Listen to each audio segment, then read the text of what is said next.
그런데 민주당에서는 탄핵 국면을 계기로 법안 공세까지 벌이고 있는 상황입니다. 정당 해산에 방점을 찍고 있어서 논란이 커지고 있는데 박찬대 원내대표 말 듣고 와서 자세히 이야기해 보겠습니다.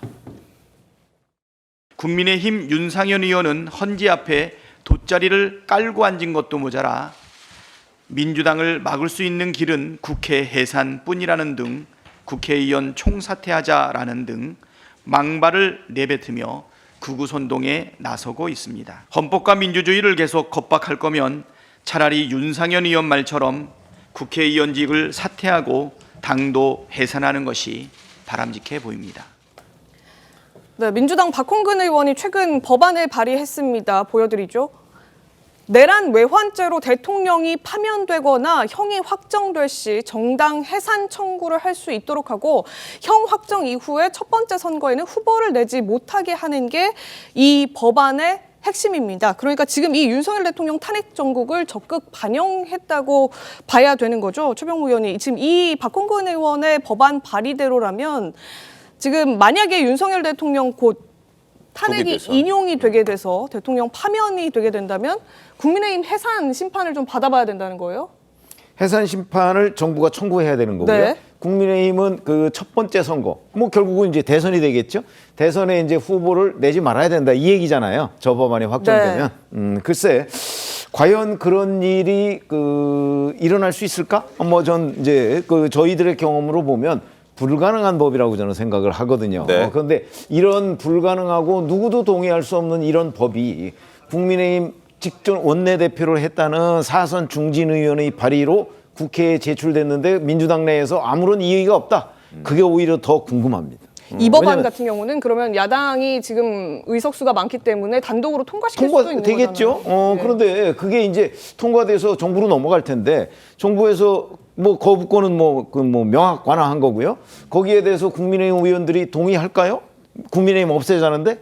뭐 그래서 제가 보건대는 그냥 비판만 초래할 수 있는 법안 아닌가. 근데 그런 법안을 중진위원이 냈는데 민주당에서 아무도 제동을 걸지 않는 그런 당내 분위기인가 하는 것이 궁금하다. 그 말씀을 드리는 겁니다. 정은혜 전 의원님, 일단 더불어민주당에서는 윤 정부에서 거부권 가장 많이 행사했다라고 지금 주장하고 있잖아요. 그러니까 이런 합의도 없이 이런 법안들이 상정이 되니까 거부권을 행사할 수밖에 없게 만든다는 차원에서의 비판도 사실 더불어민주당도 알고 있잖아요. 그거 어떻게 좀 보셨습니까?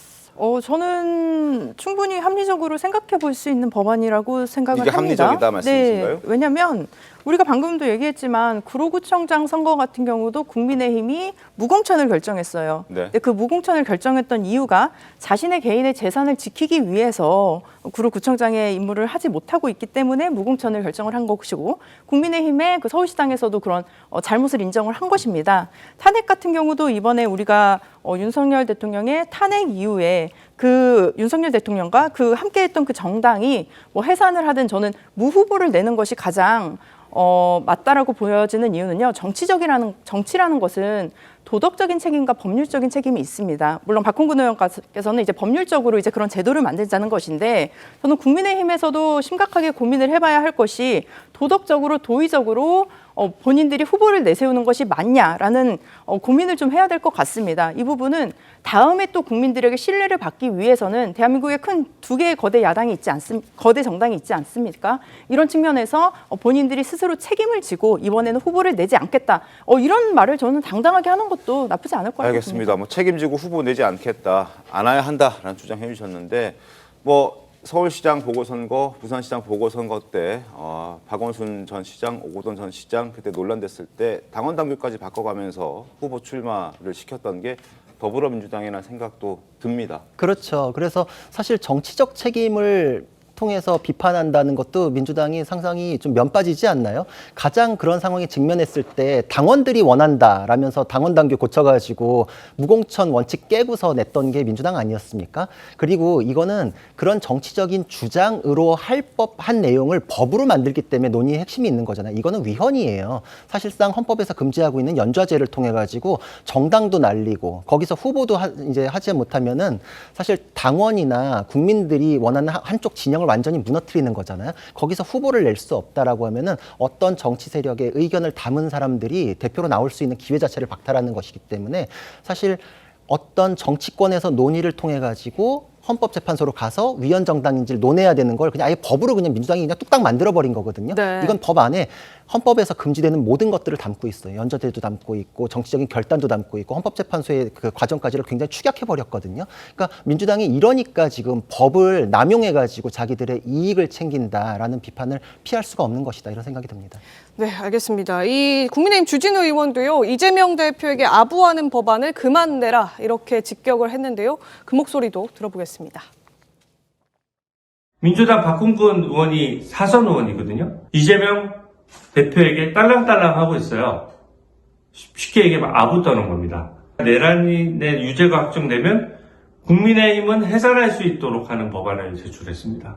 그러면 민주당만 단독 정당이 되는 겁니까? 이런 게 공산당이에요.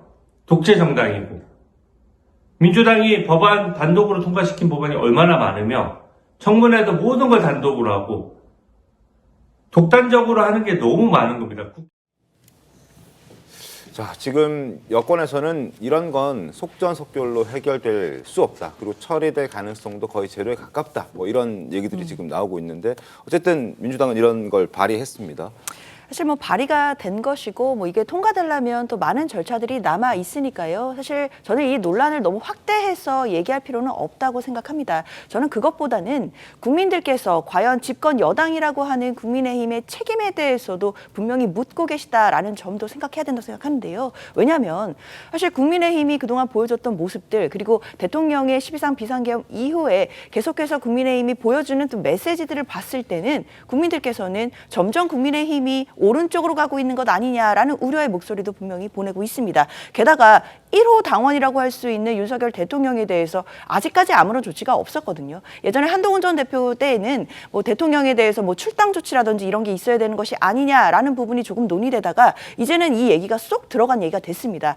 만약에 윤석열 대통령이 이 내란 수계 혐의로 유죄 판결을 받게 된다라고 한다면 1호 당원으로서 국민의힘에게 정말 아무런 정치적인 책임이 없는가 이 부분에 대해서는 국민들이 분명히 책임을 물으실 거라고 생각합니다. 네, 근데 뭐 그 책임이 정당 해산과 대선 후보 불출마로 이어질 수 있느냐, 그리고 또 그 기준을 누가 과연 부여할 것이냐, 이 부분은 또 다른 문제로 그렇죠. 이제 판단이 되어야 되겠다 이런 생각도 드는데 만약에 지금 이 법안이 통과되게 된다면 결국에는 지금 민주당 후보로만 사실상 선거를 치르게 되고 그 안에서는 이재명 대표가 가장 유력한 상황인 거잖아요. 이재명 대표 나홀로법이라고 할 수가 있죠. 네. 그래서 이제 주진우 의원이 공산당이라고 얘기를 하는 건데요.